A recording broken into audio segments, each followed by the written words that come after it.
میرزا السلام علیکم، میخواهم که این جواب را در کست ثبت شود تا که همه گوش کند، از آن جمله زن خودم. زنم به من گفت لعنت بر پدر و مادرم که مرا به تو دادند، تو لایق من نیستی، تو شکل نداری، زیبا نیستی، با تو زندگیم تلخ است. داملا 1 سال زندگی داریم، تا حال معامله خوب را از این زن نمیبینم، لیکن از صحبتهای شما استفاده برده صبر دارم. چی میگوید حاجی محترم؟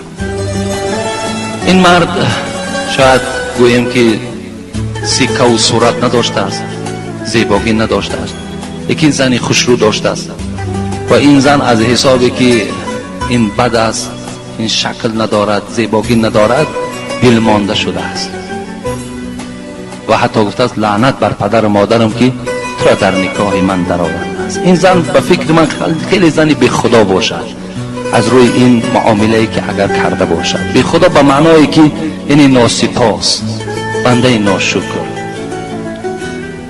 جوانای عزیز، پیش از آنی که شما زن میگیرین زنهاتان بینید، زنهایی که پیش از آنی که شوهر میگیرین شوهرهاتان بینید، تا که امروز باعث این جنگ و جنجال نشود. حضرت سعدی میگوید وگر پارسا باشد و خوش سخن، نگه در نکویی و زشتی مکن. وگر پارسا باشد و خوش سخن، همین زنک خدا ترس باشد، زنک جای نماز داشته باشد، زنک معامله خوب داشته باشد، زنک تبسم به مرد داشته باشد، نگه در نکویی و زشتی مکن. دیگر زیباییش تماشا نکو گفتن، خوشروگی زن نکاب گفتن حضرت سعدی، زمانی که اگر پارسا خدا ترس باشه و خوش سخن باشد. در دوام چی گفتن؟ زنی خوشمنش خواه نه روی خوب، زنی خوشمنش خواه نه روی خوب، که آمیزگاری بپوشد عیوب. زنی خوب بکاو گفتن، زنی خوش معامله بکاو، زنی مسلمان بکاو، زنی خدا ترس بکاو، زنی زیبا نکاو گفتن. مرحمت زنی زیبا را معاملش، زیرا که آمیزگاری بپوشد عیوب. میگوید زیرا که آمیزگاری بپوشد عیوب، یعنی همه آن رفتارهای خوبی که وی دارد و شکلی بد دارد، همه عیبهاش میپوشاند. یک مرد میگوید، یک زنی میگوید بسیار شوهر بدرو داشت، بد شکل بود، خیلی صورت الله تبدیل میدهد آخر. بعدا میگوید خیلی زندگیشان دوام داد و بعد یک روز این مرد میگوید وقتی خانه می در آمدم پایهام میشست، وقتی نزد دسترخوان می نشستم دستهام میشست. این مرد دیگر روز مغرور شد و فکر کرد که خیلی البته شوهری زیبا و مثال خوش شکل هستم که این زن اینقدر مرا خدمت دارد. در اصل بسیار بدرو بود. میگوید صاحب کتاب حتی میگوید کوزه پشت بود، در پشتش مثل همون کوهان شتر یک گوشت زیادی دیگر داشت، میانش همین تا کوز بود.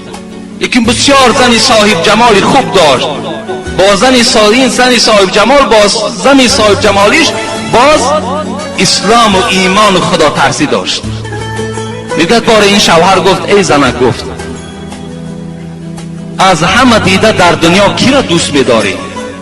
فکر کرد که البته زن میگوید که تو را دوست می‌دارم. کی را دوست می‌داری؟ از همه دیده. گفت بیا شوهر همین سوال از من نکن. گفت نه بگو آخه سوالی هست، کی را از همه بیشتر دوست می‌داری؟ گفت بیا یک سوال کن که از همه دیده کی را بد می‌بینی؟ گفت میلش از همه دیده کی را بد می‌بینی؟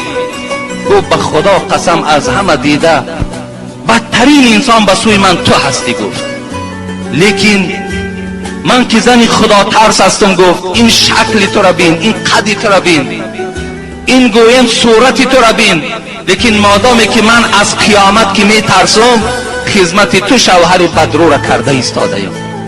در روی تو گفت این تبسم هایی که من میکنم این به خاطر او است که پروردگار مرا در زمره شاکرین نویسد، برای همچون شکر کننده نویسد، همچون صبر کننده در این بلا نویسد. من به این خاطر در چهره تو تبسم میکنم.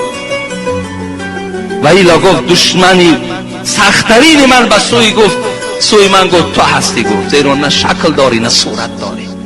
لیکن به خاطر خدا این زن چیکار میکرد؟ صبر میکرد. شاید این صدای من به گوشی بعضی هم خواهرهایی که شوهرهای بدرو دارن، شوهرهای گویم که بی صورت دارن، اگر رسد و صبر کننده باشند انشاءالله. اون حضرت سعدی هم در شعرهاش میگه چو مستور باشد زنی خوب روی، چو مستور باشد زنی خوب روی و بهشت است. این یک نظم دویم فراموش کردم. مقصد اگر کسی که در دنیا زنی مستوره باشد، زنی خدا ترس باشد، زنی شوهرش احترام کردگی باشد، در بهشت برای او پروردگار شوی خوب میدهد. برای همین انشاءالله همین مردهای بیزیبی که میبینین اینها به نهایت در جنت زیبا میشوند. این بدروی اینا همش در همین دنیا است که خوشروی ها در عبرت شود که خدا میتونست که شما را مثل همین بدرو کند، لیکن نکرد. این برای عبرت است.